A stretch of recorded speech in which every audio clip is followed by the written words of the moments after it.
तो बच्चों एक बार फिर से मैं आ चुका हूँ आप लोगों के सामने होप सीरीज का सेकंड वीडियो लेकर के।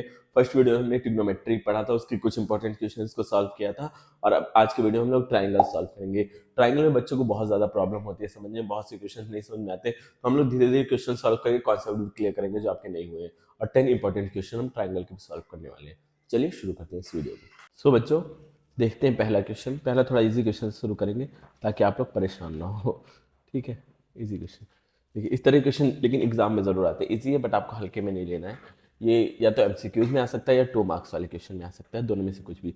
तो आपको बीपीटी थ्योरम पता ही है, बेसिक प्रोपोर्शनैलिटी थ्योरम, या फिर ये भी पता है अगर किसी भी ट्राइंगल में दो ट्राइंगल्स के बीच से लाइन बनाई जाए और दोनों पैरेलल हो, जैसे यहाँ पे दे रखा है, तो जो रेशियोज होंगे लाइन के वो हमेशा इक्वल होते हैं। तो आप क्या करो, लिख सकते हो x upon x minus two is always equal to x plus two upon x minus one. अब क्या करो, इसका क्रॉस मल्टीप्लीकेशन कर लो, तभी तो एक्स की वैल्यू निकल पाएगी। Find the value of x निकालना है तो क्रॉस मल्टीप्लीकेशन करोगे तो हो जाएगा x x minus one is equal to x minus two और एक्स प्लस टू, ये हो जाएगा इतना। तो अब क्या करोगे, इसको मल्टीप्लाई करोगे यहाँ पे तो एक्स स्क्वायर ही हो जाएगा, और वन से मल्टीप्लाई करोगे तो माइनस एक्स हो जाएगा, और इसको करोगे तो आपको पता है ये एक बार प्लस एक बार माइनस है, तो आपने एक फार्मूला पढ़ा होगा कभी पहले। चलो मैं आप लोगों को बता देता हूँ फार्मूला। एक फार्मूला होता था बचपन में, याद करो वो दिन जब छोटे छोटे से थे आप लोग। ए माइनस बी और ए प्लस बी अगर कहीं ऐसे दिखता है तो आप फार्मूला क्या लगाते हो, ए स्क्वायर माइनस बी स्क्वायर का फार्मूला लगाते हो, ठीक है। तो ऐसे ही यहाँ पर एक बार एक्स का स्क्वायर हो जाएगा, एक बार एक्स का स्क्वायर और एक बार टू का स्क्वायर मतलब फोर, ठीक है, ये हो जाएगा। तो एक्स स्क्वायर से एक्स स्क्वायर कैंसिल आउट हो जाएगा, बचेगा minus x is equal to minus four. तो एक्स माइनस को माइनस से काट देंगे तो एक्स इज इक्वल टू हो जाएगा फोर। ये हमारा हो गया पहला आंसर। बढ़ते हैं नेक्स्ट क्वेश्चन की तरफ। ये दे रखा है दो ट्राइंगल सिमिलर दे रखे हैं, दोनों का पैरीमीटर दे रखा है, तो आपको साइड्स का रेशियो बताना है। तो आपको पता है जब दो ट्राइंगल सिमिलर होते हैं तो क्या कंडीशन बनती है, उनके पैरीमीटर का ratio, perimeter of triangle A B C upon perimeter of triangle P Q R हमेशा इक्वल होगा। पी क्यू आर कैपिटल में है, हमेशा इक्वल होगा उनके साइड्स के रेशियो। देखो साइड के रेशियो कैसे लिखते हैं, पहले स्टार्टिंग के दो लिखो ए बी, और उधर के भी स्टार्टिंग के दो पी क्यू, और फिर इक्वल लिखना है बाद के दो बी सी, उसके बाद के दो क्यू आर, और फिर लास्ट वाला और फर्स्ट वाला। इसी तरह रेशियो बनाना आप लोग, ए सी अपॉन पी आर, ठीक है, पी आर। अब ये चीज़ आपको पता है, तो अब आप क्या करोगे, अब इसमें एक चीज़ क्या करना, आपको पेरीमीटर पता है, पेरीमीटर दोनों के पता है। पहले ए बी सी का पेरीमीटर कितना है, 32 है, और आप और किसका पता है, एक 48 है पी क्यू आर का, ठीक है। अब आपको दोनों के सिमिलर पता है तो दोनों का रेशियो आपने लिखा, और आपको क्या लेंथ पता है, पी आर लेंथ पता है, ऐसे निकालने तो इन दोनों की कोई जरूरत नहीं है, तो आप डायरेक्ट क्या लिखोगे, ए सी अपॉन पी आर कितना दे रखा है, पी आर एस एक्स दे रखा है, तो आप काटो, सॉल्व करो, एक बार इसको कैलकुलेशन करो, तब तक मैं थोड़ा सा पानी पी लूँ। कैलकुलेट करो आप लोग। तो टू वन ज़ा टू, टू सिक्स ज़ा 12, टू टू ज़ा फोर, टू फोर ज़ा एट। अब क्या आता है, फोर फोर ज़ा 16, फोर सिक्स ज़ा 24, फिर ये सिक्स से सिक्स पूरा कट जाएगा, क्या बचेगा, ए सी इज इक्वल टू। आपको कैलकुलेशन करने का तरीका अलग होगा, ये नहीं बोलना है कि सर आपने कैसे काटा कैसे नहीं काटा। आप अपनी तरीके से कैलकुलेशन करो, क्रॉस मल्टीप्लीकेशन करो, जो भी करो आंसर ही आएगा लास्ट में, ठीक है। तो आशा करते हैं ये क्वेश्चन भी आपको आ गया होगा, ये एक या दो नंबर में आता है जरूर। अब इसमें एक और इसी टाइप का क्वेश्चन क्या दे रखा है, डी ई डब्ल्यू एक ट्राइंगल है। यहाँ पे कहीं शेप का ऑप्शन होना चाहिए ताकि मैं शेप आसानी से रख सकूँ। एक काम करते हैं, मैं शेप पहले बना लेता हूँ ट्राइंगल, ठीक है। ट्राइंगल एक बना देते हैं इंसर्ट करके। कहाँ गया ट्राइंगल, हाँ यहाँ शेप से। यहाँ पे अगर आप लोगों को कोई अच्छी एप्लीकेशन पता हो जिसपे वाइट बोर्ड चलाने के लिए, तो आप लोग मुझे कमेंट करके ज़रूर बताइएगा, ठीक है, जिसपे मैं अच्छे से ये आउटलाइन चाहिए था मुझे, फिल में तो कुछ नहीं चाहिए था, आउटलाइन में वाइट चाहिए और फिल में नो फिल चाहिए, ठीक है। अब ये ट्राइंगल डी ई डब्ल्यू ने बना लिया। मैं सॉल्व करता हूँ। यहाँ क्या दे रखा है, डी ई डब्ल्यू,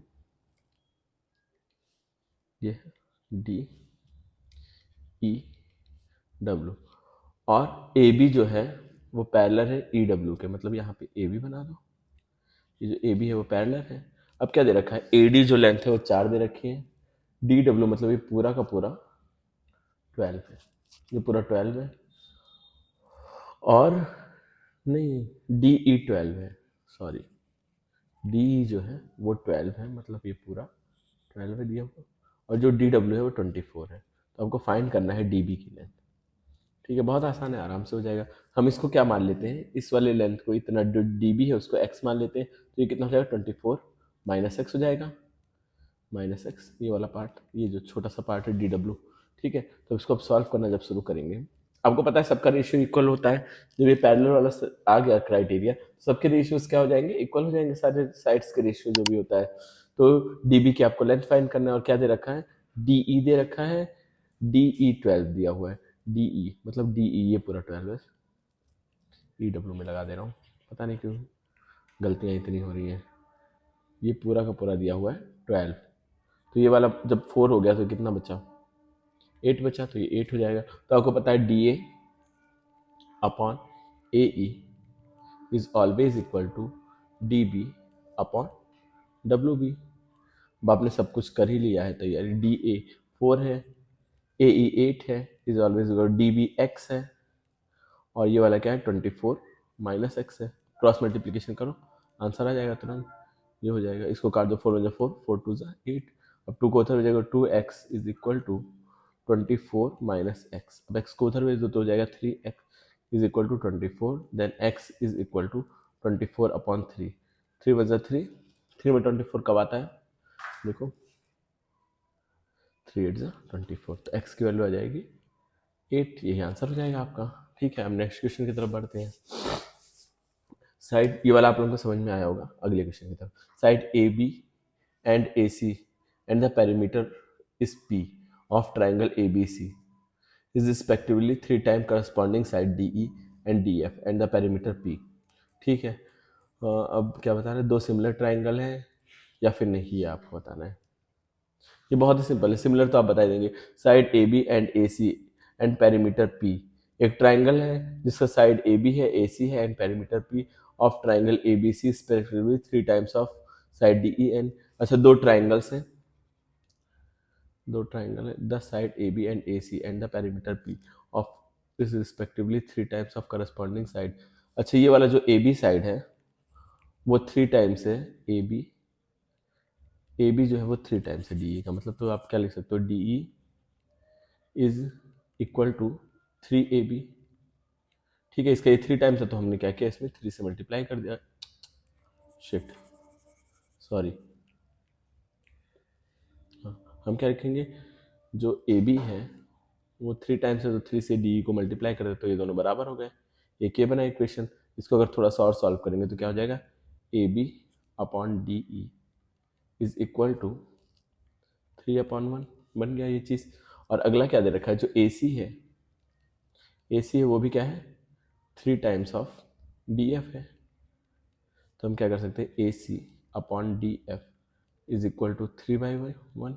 अब दोनों के पैरीमीटर में भी यही, एक के पैरीमीटर को P1 मान लेते हैं, वो क्या है, दूसरे वाले के P2 के बराबर है, वो 3 टाइम्स है ना, तो P1 अपॉन P2 भी यही हालत है, 3:1 है।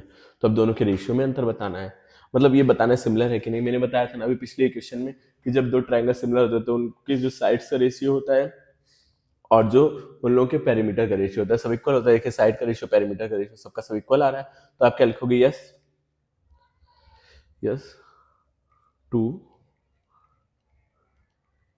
Triangles are similar. और अब फिर रेशियो, जब एरिया का रेशियो होता है तो आपने पढ़ रखा है, जो साइड का रेशियो होता है अगर उसका स्क्वायर कर दे तो एरिया का रेशियो आ जाता है, तो आप ऐसे लिखोगे, एरिया ऑफ ए बी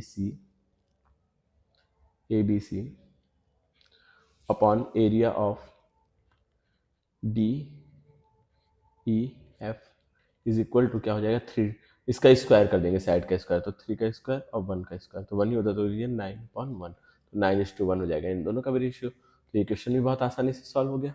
अब अगला क्वेश्चन देखिए, आपको ए एफ फाइंड करना है। ठीक है, तो और क्या क्या दे रखा है, बी सी दे रखा है 10, बी सी 10 दे रखा है पूरा। ठीक है, ए बी दे रखा है कितना, ए बी दे रखा है 13, ई सी दे रखा है आपका, जो ई सी है वो 2 दे रखा है, तो ए एफ फाइंड करना है।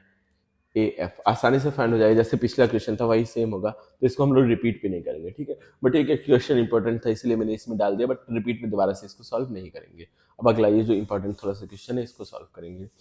ये क्या दे रखा है, A X upon A X upon A B 1/4 है, ए वाई है 2 और क्या है वाई सी है 6। तो आपको बताना है कि जो एक्स वाई पैरेलल है या फिर नहीं है। अगर दोनों का सब कुछ सेम आ जा रहा है तो पैरेलल है, वरना पैरेलल नहीं है। तो आपको क्या बताना है, A X upon x B क्या दे रखा है, 1/4 दे रखा है, ए वाई दे रखा है और वाई सी दे रखा है, वो 6 दे रखा है। तो ये पैरेलल है या फिर नहीं। तो देखिए ए एक्स, अगर A X upon X A B, अच्छा ए बी है, ठीक है, अगर ये पैरेलल होंगे तो क्या होना चाहिए, if X Y is parallel to B C, तो आना चाहिए जो ये A X upon A B है वो इक्वल किसके होना चाहिए, ए वाई अपॉन पूरा का पूरा ए सी के इक्वल होना चाहिए। अगर ये पैरेलल है तो ये कंडीशन बननी चाहिए ना। तो ए एक्स अपॉन ए बी आपको पता है 1/4 है, अब ए वाई आपको 2 पता है और ए सी कितना है 2 + 6 + 2 मतलब 8। तो 4 1 4, 2 2 1 2, 2 4 8। तो अब क्या आ रहा है, दोनों के दोनों इक्वल आ रहे हैं, मतलब कि ये मतलब क्या लोगे, so X Y is parallel to B C, ये आपका हो गया प्रूव्ड। आई होप ये चीज़ आपको समझ में आई होगी, ये भी आसानी से हो गया। अब अगले क्वेश्चन की तरफ बढ़ते हैं। अब क्या दे रखा है इसमें, देखिए in the given figure C D is parallel to L A and D E is parallel to A C, find the length of C L की लेंथ फाइंड करनी है, मतलब सी एल ये वाली लेंथ फाइंड करनी है। B ई क्या दे रखा है, 4 दे रखा है, बी ई 4 दे रखा है और ई सी 2 दे रखा है। तो आपको सी एल की लेंथ फाइंड करनी है, बहुत आराम से हो जाएगी। अभी पीछे हमने ऐसा ही सेम क्वेश्चन कर रखा है, यकीन नहीं हो रहा तो मैं दिखाऊं, यहाँ ये भी नहीं, हाँ ये इसी तरह का है, ये फिगर लगभग वैसे ही, आप फैमिलियर हो उससे, ऐसे ही देखने में लग रहा है ना फिगर। तो इसमें क्या दे रखा है, बी ई दे रखा है 4 और ई सी दे रखा है कितना 2। अब अगर हम इस छोटे वाले ट्राइंगल में बात करें, डी ई किसके पैरेलल है, डी ई पैरेलल है ए सी के ना, D E is parallel to A C. अगर तो हम बात करें ट्राइंगल ए बी सी में, लेट से कर लेते हैं इन ट्राइंगल ए बी सी बात कर रहे हैं, तो ये जो हमारा है B E upon E C is always equal क्या होगा, B D upon A D होगा इक्वल। ये बन गई हमारी इक्वेशन 1। इक्वेशन 1 अभी नहीं बनाने की ज़रूरत है, थोड़ा सा इसको सॉल्व कर लेते हैं। क्या हो रहा है ये मेरे हाथों से आज। तो बी ई आपको पता है 4 है, ई सी आपको पता है 2 है, is equal to B D upon A C. तो 2 1 2, 2 2 4। तो आप क्या लिख सकते हो, 2/1 B D is equal to A C. ये आपको मिल गई equation, B D upon A C को हम ऐसा बोल सकते हैं, ठीक है। अब हम बात करें बड़े से ट्राइंगल में, ए बी सी में, ए बी एल है तो ठीक है, ए बी एल में, in triangle A B L इसमें बात कर रहे हैं। तो इसमें देखिए बी सी आपको क्या चाहिए, आपको निकालना है सी एल चाहिए। तो हम इसमें बोल सकते हैं, जो यहाँ पे देखिए ये दोनों भी पैरेलल है लाइन्स, ये D C is parallel to A L. तो हम बोल सकते हैं B C upon C L is always equal to B D upon A D. बड़े वाले इस वाले ट्राइंगल्स की बात कर रहे हैं। तो B C upon C L आपको पता है, जो बी सी है वो क्या है, इन दोनों को जोड़ने का मतलब 6 आ जाएगा और सी एल ऐसे ही रहेगा। और बी डी अपॉन ए सी की वैल्यू अभी जस्ट हमने निकाली है, 2:1 निकाली है। तो अब क्रॉस मल्टीप्लीकेशन करो या फिर ऐसे ही काट दो, 2 1 2 3 6। तो आपका क्या हो जाएगा, ये C L is equal to 3। ये आपका आंसर आ गया, सी एल की वैल्यू भी आ गई। नेक्स्ट क्वेश्चन पे बढ़ते हैं अपने। देखिए ये थोड़ा सा इंपॉर्टेंट भी क्वेश्चन है और थोड़ा सा टफ भी है, तो इसको आप लोग ध्यान से देखिएगा, ठीक है। बच्चे अक्सर कंफ्यूज जाते हैं क्वेश्चन में, ये बस क्वेश्चन को ध्यान से पढ़ना है, पढ़िए ध्यान से।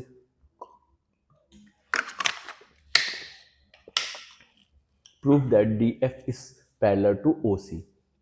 ये जो डी एफ है वो डी एफ कहाँ गया, D F is parallel to O C. ये कैसा संबंध है, डी एफ, ये डी एफ हो गया is parallel to O C O B होना चाहिए था। खैर यहाँ चलो जो भी दे रखा है कर लेते हैं प्रूफ, जैसा भी जो भी है अभी कर लेंगे प्रूफ। हाँ ये इसके पैरेलल है, ठीक है कोई दिक्कत नहीं। D is parallel to O B, D is parallel to O B ये दे रखा है, ठीक है। तो फ्रॉम हम लोग बात करें इन ट्राइंगल ए ओ बी में, in triangle A O B में अगर हम बात करें तो आपको पता है जो ए ई होगा, ए ई अपॉन बी ई, वो हमेशा क्या होगा, इक्वल होगा A D upon O D के। ये आपकी इक्वेशन 1 बन गई। अब दूसरे वाले ट्राइंगल में बात करें, अगर इन ट्राइंगल, इसको अच्छे से लिख लेते हैं, ए डी ओ की तरह लग रहा है, आप लोग फिर आपत्ति दिखाओगे तो ठीक है। अब इन ट्राइंगल ए ओ सी, इसमें बात करें तो जो हमारा, हाँ, A D upon O D होगा वो किसके इक्वल होगा, A F upon C F के इक्वल होगा। अब देखिए ये दोनों के ये वाला पार्ट मैच कर रहा है, तो मतलब ये जो ए ई है अपॉन बी ई वो ऑलवेज इक्वल किसके हो जाएगा, A F upon C F के। ए एफ को थोड़ा कायदे से लिख लेते हैं, A F upon C F के। जब ये कंडीशन बन गई, तो आपको यहाँ से एकदम पता चल जाएगा जो ये, ये दोनों आपस में इक्वल है, मतलब ये वाला ट्राइंगल इस वाले ट्राइंगल के सिमिलर है। तो आपको इससे क्या पता चल जाएगा, जो डी एफ है वो पैरेलल है ओ सी के। मिल गया, आपको प्रूव हो गया। ये चीज़ आपको प्रूफ करनी थी। अब जो इसके बाद लास्ट क्वेश्चन है वो मोस्ट डिमांडिंग क्वेश्चन है और बच्चे इससे बहुत ज़्यादा कंफ्यूज रहते हैं। तो ये क्वेश्चन को हम लोग एकदम आराम से बैठ के करेंगे, ठीक है। तो एक बार आप लोग क्वेश्चन को अच्छे से पढ़िए और पॉज करके, अगर ट्राई, आप लोग का ये रिवीजन चल रहा है, होप सीरीज चल रही है, तो इसमें एक बार आप लोग को ट्राई करना होता है खुद से। तो एक बार इसको ट्राई करिए बैठ करके, थोड़ा सा एक पॉज लेकर के इसको ट्राई करिए। तो बच्चों ये बोर्ड पे समझाना बहुत ज़रूरी था, क्योंकि उस पर मैं समझा नहीं पा रहा था पैड पे आसानी से। ये क्वेश्चन थोड़ा सा इंपॉर्टेंट भी है, इसको मोस्ट इंपॉर्टेंट कर लो, MI MP ऐसे कुछ भी आप लिख लो, मतलब ये मोस्ट इंपॉर्टेंट है, इसको आपको जरूर प्रैक्टिस करके जाना है एक बार। तो बोर्ड पे समझाने में मुझे काफी आसानी होगी इसको। तो आपको क्या करना है, देखो ये चीज दे रखी है क्वेश्चन में, ये दो चीजें दे रखी हैं, एफ इज मिड पॉइंट। जब एफ मिड पॉइंट होगा तो ये वाला इसके बराबर होगा, हालांकि दिख नहीं रहा है ये बराबर, जो मुझसे फिगर अच्छे से बना नहीं, जैसा भी बना है एडजस्ट कर लीजिए, ठीक है। तो ये दोनों क्या होंगे, बराबर होंगे। क्लियर, एक चीज तो ये होगी। तो हम क्या करेंगे, सबसे पहले इसमें करने से पहले पहला मूव होगा हमारा डी जी, एक लाइन यहाँ ड्रॉ कर देंगे, बी के पैरेलल लाइन बना देंगे डी जी। तो हम लोग बेसिक प्रोपोर्शनैलिटी थ्योरम किस में लगाएंगे, हम ट्राइंगल ए बी ई में लगाएंगे basic proportionality theorem. In triangle A B E, तो साफ साफ थोड़ा लिखते हैं, इन ट्राइंगल ए बी ई, इसकी बात हो रही है। उसमें हम लोग बेसिक प्रोपोर्शनैलिटी थ्योरम लगाएंगे, तो क्या होगा, ये जो हमारा होता है ए बी, पूरा का पूरा A B upon B D, क्योंकि हमें यही चाहिए था तो इसलिए हम ये यूज कर रहे हैं, इज इक्वल टू किसके बराबर होगा, ए बी पूरा लिए थे तो ए ई अपॉन ये वाले लिए थे जी ई के बराबर होगा, ठीक है। इतनी चीजें आपको पता चल गई, इतनी चीजें हमने बना लिया, इसको मान लेंगे इक्वेशन 1, हमारा एकदम मेन इक्वेशन, ठीक है। अब आपको एक चीज पता है इसमें, ये जो हमारा है, जो डी एफ है वो किसके इक्वल है, एफ सी के इक्वल है, एफ सी के इक्वल है। इतनी चीज आपको पता चली एक इक्वेशन से। और इस वाले अगर छोटे से ट्राइंगल में, मतलब छोटा क्या, ये वाले ट्राइंगल में अगर हम बेसिक प्रोपोर्शनैलिटी थ्योरम लगाएं, इन ट्राइंगल ये जो है डी सी जी में, ये दोनों लाइन अभी भी पैरेलल है, तो इसमें लगाएंगे बेसिक प्रोपोर्शनैलिटी थ्योरम, तो क्या हो जाएगा, D F upon C F is equal to D F, मतलब कि ये वाला साइड, जी ई अपॉन ई सी होगा इक्वल। अब डी एफ और ई सी क्या है, इक्वल है दोनों, तो इसको हम लोग क्या लिख सकते हैं, डी एफ और ई सी जब दोनों इक्वल है तो D F upon D F is always equal to G E upon E C, होगा कि नहीं, ये हो जाएगा। तो इससे कट जाएगा, तो क्या बचेगा, 1 is equal to G E upon E C. तो ये हो जाएगा, जो जी ई है वो इक्वल किसके है, ई ई सी के इक्वल है, जो जी ई है वो ई सी के इक्वल है, और आपको यही चीज प्रूव करनी थी, ए ई अपॉन ई सी। तो अब क्या करो, इक्वेशन 1 में, इन इक्वेशन 1 या फिर फ्रॉम इक्वेशन 1, फ्रॉम इक्वेशन 1। अब 1 में आपको क्या पता था, ये चीज पता था, A B upon B D is equal to A E upon G E. अब जी ई किसके बराबर है, इसी के बराबर है। जो जी ई है हमारा वो बराबर है, ये जी ई है वो हमारा बराबर है किसके, इसी के। तो यहाँ हम इसी पुट कर सकते हैं और यही चीज हमको प्रूफ करनी थी। तो ये क्या हो गया, एक बार और इसको समझेंगे अच्छे से। देखिए क्या पता चला इसमें, हम एक कंस्ट्रक्शन सबसे पहले करते हैं, ड्रॉ ऐसे लिख लेते हैं यहाँ। सबसे पहले हम लोग ड्रॉ करेंगे जीई, वो डीजी को बीई के पैरेलल, ठीक है। एक डीजी लाइन लगा दे जो कि क्या है, बीई के पैरेलल है। तो हमने अब ए बी ई में प्रोपोर्शनलिटी थ्योरम लगाया, A B upon B D, जो ए बी पूरा है वो B D is equal to A E, मतलब ये वाला बड़ा वाला लाइन, अपॉन जीई इसके बराबर है, ठीक है, बीपीटी से। फिर तो हमें ये पता है जो डी एफ है वो सी एफ के बराबर है या एफ सी के बराबर है, दोनों बराबर है क्योंकि ये एफ इज मिड पॉइंट। यहाँ रिजल्ट लिख लो, F is mid point, F is mid point, ठीक है। इतनी चीजें समझ में आई होगी। अब इन ट्राइंगल डी सी जी, अब डी सी जी की बात करें, मतलब इतने इस ट्राइंगल की अगर हम बात करें तो इसमें भी दोनों लाइन पैरेलल ही होंगी। जब दोनों लाइन पैरेलल होगी तो इसमें भी बीपीटी थ्योरम लगाएंगे, और डीएफ और सीएफ हमें पता है दोनों बराबर है, तो ये दोनों कट के 1 बन जाएगा। और इसको जब इधर लाएंगे तो ये दोनों इक्वल हो जाएंगे। जब इक्वल होंगे तो हम इसी इक्वेशन में रख देंगे और हमारा ये आंसर प्रूफ हो जाएगा। छोटा सा क्वेश्चन था लेकिन ये 3-4 नंबर में आपका जरूर आएगा। तो इन सारे क्वेश्चंस को एक बार आप लोग प्रैक्टिस कर लेना। अगर इसकी पीडीएफ चाहिए तो आप कमेंट सेक्शन में जाके बता देना, मैं अपना टेलीग्राम या व्हाट्सएप चैनल का लिंक दे दूंगा, आप लोग ज्वाइन कर लीजिएगा, ठीक है। तो आशा करते हैं आपको ये वीडियो पसंद आया हो। अगला किस टॉपिक पे आपको होप सीरीज का वीडियो चाहिए वो भी कमेंट करके बता दीजिएगा, और चैनल को सब्सक्राइब कर लीजिए। Thank you for watching.